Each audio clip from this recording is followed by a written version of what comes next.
Halo guys, Welcome to the Pakcik. Jangan lupa nonton video ini sehingga habis Dan terus mendukung channel ini. Mesti kalian penasaran dengan controller gamepad satu ini yang berjenama Omelette Gaming Wireless Controller. Bukan sahaja desainnya yang imut tetapi mempunyai RGB dan bisa digunakan ke semua platform termasuk Nintendo Switch, Android, iOS Apple dan juga komputer.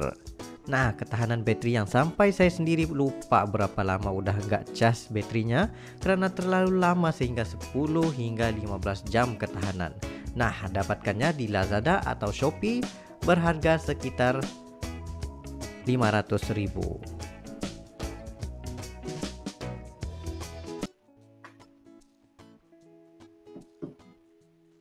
Assalamualaikum guys, apa kabar kalian? Semoga sehat-sehat selalu ya guys. Alhamdulillah kita bertemu lagi di channel The Pakcik, channel yang memberikan kita informasi, entertainment dan juga reaksi yang jujur aja ya guys. Alhamdulillah, terima kasih kepada kalian terus mendukung channel ini sehingga ke hari ini. Dan juga kepada teman-teman kita yang baru saja mampir ke channel The Pakcik, kita mengucapkan selamat datang, selamat bergabung. Insyaallah ya, kita bakal bikin video yang terkini, terviral, terkeren, apa saja yang positif bakal kita sikat guys ya. Ini guys, ada satu channel ya yang dikirim kepada kita ya daripada teman-teman, daripada channelnya Polemik, yang mana judul itu bisa tertipu kalau gak teliti. Ternyata negara ini mirip dengan Indonesia, bahkan ada kecocokan DNA.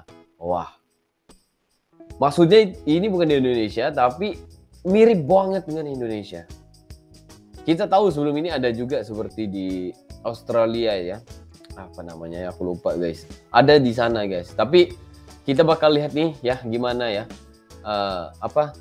mungkin sudah, kalau seperti bendera itu kan udah menjadi lumrah, ada yang warnanya sama, seperti kita Malaysia juga ada kayak gitu kan. Tapi ini guys mirip banget dengan Indonesia bilangnya. Ya, jadi nggak perlu basa-basi, kita bakal lihat dalam 3, 2, 1 and go. Kami tetap Indonesia. Sudah jadi hal lumrah jika warna bendera Indonesia memiliki kemiripan dengan beberapa negara lainnya. Tapi apa jadinya jika yang mirip justru DNA hingga kehidupan mereka sehari-hari? DNA guys. Fakta unik ini, yuk simak bersama ulasan dalam video Polemik kali ini. Iya, luar biasa konten Di posisi ini. pertama ada Madagaskar. Ya, siapa yang menyangka jika Madagaskar ternyata memiliki kemiripan dengan Indonesia? Mungkin ini terdengar sedikit lucu mengingat jarak antara negara ini berada jauh dan jauh terletak banget di itu pesisir ya, aku timur sebenarnya tadi wah Afrika. jauh banget nih. Tapi faktanya, ditemukan kecocokan antara DNA orang Indonesia dan Madagaskar. Jadi bisa dipastikan nenek moyang orang Madagaskar sebenarnya berasal dari Indonesia. Dari segi fisik pun, orang Madagaskar tidak sama sekali memiliki kemiripan dengan orang Afrika, tetapi sangat mirip dengan orang Indonesia. Bahkan, kemiripan ini sudah dibuktikan dengan sebuah riset yang dilakukan oleh Massey University dan menemukan fakta unik jika DNA mereka benar-benar memang cocok dengan orang Indonesia. Mungkin Lantas, orang dulu kan bagaimana suka hal ini bisa merantau ya, terjadi? Kisah ini berawal dari perjalanan yang dilakukan orang-orang Indonesia ke Madagaskar di masa lalu. Sebanyak 30 perempuan Indonesia mendarat ke pulau mereka dan membentuk sebuah koloni baru, yang akhirnya berkembang menjadi koloni yang mereka sebut Malagasy. Meski tidak diketahui pasti dari suku mana mereka berasal, tapi saat berkunjung ke sana, kamu akan dibuat tercengang dengan familiarnya kehidupan orang Indonesia yang lazim mereka jalani. Misal dengan makanan khas, tempat tinggal, hingga bahasa yang mereka pakai sehari-hari. Bentuk rumah mereka juga persegi, tidak berbentuk bulat seperti tempat tinggal orang Afrika pada umumnya. Di bagian atap rumah juga memiliki kemiripan dengan rumah joglo pada rumah adat Jawa. Sebelum agama Katolik masuk, mereka bahkan membangun rumah dan tempat ibadah menghadap ke Indonesia. Karena hal ini dianggap sebagai bentuk penghargaan mereka kepada negara nenek moyangnya. Madagaskar ya, Malagasy. Nah, jadinya. jika orang-orang Madagaskar memiliki kemiripan dari segi fisik dengan orang Indonesia, negara Monaco justru memiliki kemiripan bendera dengan Indonesia. Mungkin sudah jadi hal yang lazim diketahui oleh kita semua jika bendera Monaco benar-benar mirip dengan bendera Indonesia. Dan sekilas memang tidak ada perbedaan antara bendera kedua negara yang jaraknya sekitar 11.385 km ini. Jauh banget. Meski sempat diwarnai perdebatan soal siapa yang mau mengalah soal warna bendera, namun baik Indonesia dan Monaco akhirnya sama-sama setuju jika warna bendera keduanya sama. Lagi pula apabila diperhatikan dari sisi sejarah dan latar belakang, bendera Indonesia dan Monaco cukup jauh berbeda. Bendera Monaco memang lebih dulu diresmikan. Monaco resmi mengesahkan benderanya pada 4 April 1881. Saat itu peresmian bendera Monaco dilakukan di bawah pemerintahan Pangeran Monaco, Pangeran Charles III. Indonesia memang belakangan soal peresmian bendera. Kita baru menggunakan bendera merah putih pada momen kemerdekaan 17 Agustus 1945. Tapi sebenarnya jauh sebelum itu, kita sudah lebih dulu memakai warna merah dan putih sejak tahun 1297. Kala itu warna merah putih dipakai oleh Kerajaan Majapahit. Hanya saja warna merahnya ada 5, sedangkan warna putihnya ada 4. Dan saat itu diberi nama Sang Saka Getih Getah Samudra. Bendera ini pertama kali dikibarkan sebagai panji kemenangan pasukan Raden Wijaya saat memenangkan pertempuran dengan dinasti Yuan dari Tiongkok. Sedangkan dari segi ukuran, sebenarnya bendera Indonesia dan Monaco juga punya perbedaan yang signifikan.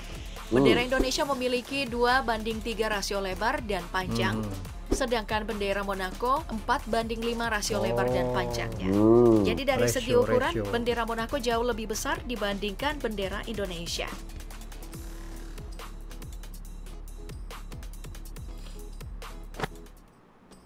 Selanjutnya ada Pulau Natal. Ya, sesuai namanya, pulau yang satu ini Pulau diambil Natal ini saat macam pernah perayaan kita bahas Natal. ya. Tapi siapa sangka mayoritas penduduk Pulau Natal atau yang lebih dikenal dengan nama Christmas Island ini mayoritas memeluk agama Islam. Agama Islam ini dibawa oleh penduduk Pulau Natal di masa lalu yang mayoritas dilakukan oleh orang-orang Melayu yang bermigrasi dan menetap di sana. Mereka juga memiliki kemiripan fisik dengan orang Indonesia karena dihuni oleh orang-orang Indonesia dari suku Jawa. Itu karena wilayah Pulau Natal dengan Pulau Jawa memang sangat dekat dan hanya terpaut 500 km saja. Pulau seluas 135 km persegi dan memiliki lebih dari 1.800 jiwa penduduk. Tapi meski berdekatan secara geografis dengan Pulau Jawa, Pulau Natal berada di bawah kekuasaan Australia. Sempat menjadi pulau yang terisolir dari dunia luar, kini Pulau Natal juga memiliki bandara internasional yang bisa dipakai saat kamu ingin berkunjung ke sana. Ini luar biasa juga nih, Hanya butuh 1,5 jam saja untuk sampai ke Pulau Natal jika berangkat dari Bandara Soekarno-Hatta di Jakarta. Dari Jakarta sejam setengah. Selain fakta soal penduduk keturunan Indonesia, Pulau Natal juga sangat memukau karena keindahan pantai dan lautnya. Di beberapa musim juga akan ditemui keindahan lain dari segi flora dan faunanya. Misalnya saja, ribuan kepiting merah yang bermigrasi di pulau ini saat akhir bulan November hingga bulan Desember. Ya, Pulau Natal menjadi tempat migrasi kepiting merah. Coba kamu berbaring di sana. Tertarik untuk berkunjung ke sana? Oh, ini nggak bisa makan nih. Ada poisonous nggak silap? Bukan dia poison ya? Sama seperti Pulau Natal, Kaledonia Baru juga mayoritas dihuni oleh Kaledonia orang-orang Baru, dari suku Jawa yang merantau dan menetap di sana. Benar. Negara yang baru mencapai referendumnya di tahun 2021 silam ini memiliki luas wilayah mencapai 18.275 km persegi dan memiliki lebih dari 271.407 jiwa penduduk. Namun sebagian penduduk Kaledonia justru merupakan orang-orang dari keturunan Jawa. Hal ini membuat negara yang terletak di Samudra Pasifik ini memiliki kemiripan dengan Indonesia. Tidak heran jika di Kaledonia Baru kamu akan menemukan orang-orang keturunan Jawa dengan gaya keseharian mereka yang tetap memakai bahasa Jawa, tapi juga mampu berbahasa Prancis.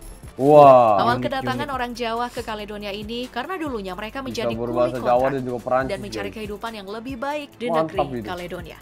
Mereka datang ke sana di tahun 1896, sebanyak 170 pekerja mulai menetap dan menjadi penduduk asli, yang hingga kini masih memegang erat budaya Jawa. Bahkan salah seorang keturunan Jawa bernama Yanik Slamet merupakan keturunan Jawa yang pernah menjabat wakil gubernur Prop Utara Kaledonia Baru.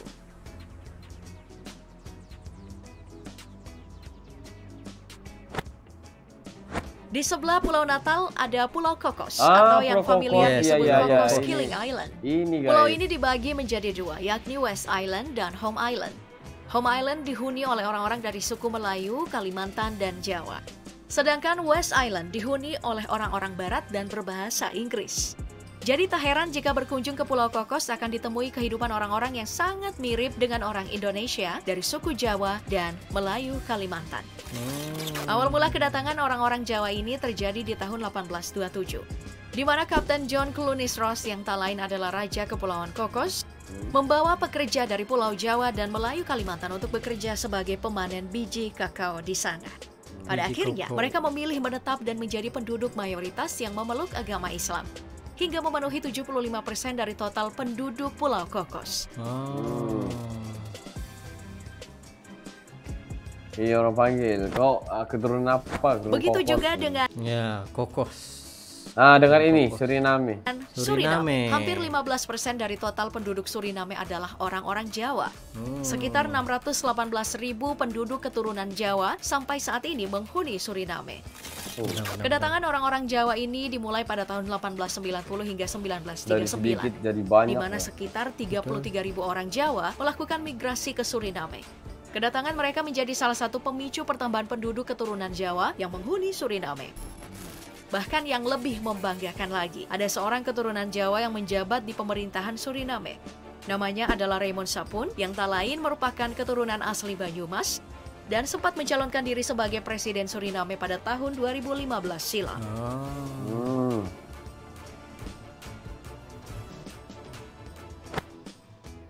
Baik, negara terakhir ada Thailand. Salah satu negara rumpun Asia Tenggara ini ternyata juga memiliki satu wilayah yang dihuni oleh mayoritas orang-orang suku Jawa. Namanya Koh Panye, sebuah perkampungan terapung tradisional yang tak jarang ditemui kearifan lokal khas Indonesia. Letaknya berada di lepas pantai selatan Thailand. Perkampungan Muslim ini dihuni oleh lebih dari 400 kepala keluarga dan lebih dari 1.600 jiwa penduduk keturunan Jawa. Sama seperti namanya, kampung terapung Koh Panye ini didirikan oleh 3 orang nelayan keturunan Jawa yang datang memang dan hebat menetap sekali, di sana.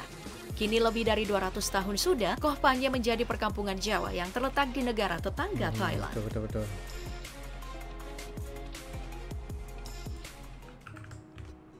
Wow. Itu ada antara data yang lengkap lah, yang sebelum ini kita pernah lihat kepada beberapa kepulauan ataupun negeri dan juga negara, tetapi ini ada beberapa yang kita baru tahu saja tentang apa kemiripan itu pada hari ini. Yes, benar-benar. Info yang sangat berguna daripada Polymac. Thank you to Polymac. Jangan lupa untuk follow Polymac. Dan juga kalau kita lihat di sini guys ya, banyak ya kalau kita lihat di sini suku Jawa ya, yang memang banyak bermigrasi ya dari satu tempat ke satu tempat itu, kebanyakannya itu suku Jawa ya, di Suriname, di Kokos, di mana lagi tadi ya guys ya, yang aku ingat tadi ya, Pulau Natal ya, Pulau Natal.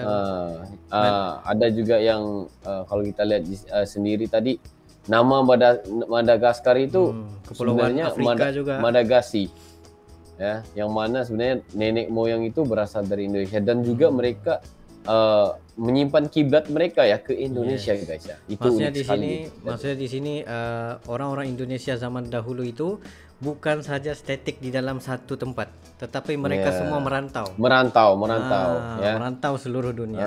Yes, dan juga mereka kalau kita lihat mereka membuat satu tempat itu menjadi luar biasa sekali ya, hingga menjadi satu negara ya. Wah, tapi aku sebenarnya penasaran ya, gimana keindahan dan juga keunikan di Pulau Natal itu, Christmas Island ya tadi. Betul. Karena di sana dari Jakarta pengen ke sana itu ada 1 jam kayak gitu ya. Yes, wah, luar biasa juga itu. 1 jam 30 menit daripada mana? Daripada Jakarta. Daripada Jakarta. Jadi keren banget juga itu. Betul. Itu bisa kita pikirkan juga ya, untuk kita lebih mengenali ya keturunan Indonesia itu di sana juga. Wah, itu luar biasa Waci. Ya. Mantap. Benar. Jadi guys, ya ini nggak perlu dibahas panjang ya, karena kita udah mendapat ilmu dan juga info yang sangat menarik, pengetahuan yang sangat bagus untuk kita semua ya. Mungkin ada yang udah tahu, dan seperti kita ada juga nggak tahu, karena itu kita kongsikan dengan kalian semua supaya kita sama-sama mengetahui tentang kehidupan dan juga keturunan datuk nenek moyang ya, dari mana asal usul, itu sangat bagus guys. Betul, ya. betul. Memberikan kita lebih wawasan lagi ke depannya. Ya Baci ya. Mungkin itu saja ya. Yes, itu saja daripada kami berdua. Sekiranya kalian ada lagi seberang video untuk direaksi, just komen down below serta dengan link, dan insyaallah kami akan coba yang terbaik untuk menyaksikan video-video Anda. Ya, mungkin itu saja untuk kali ini. See you for the next video. Assalamualaikum, bye-bye.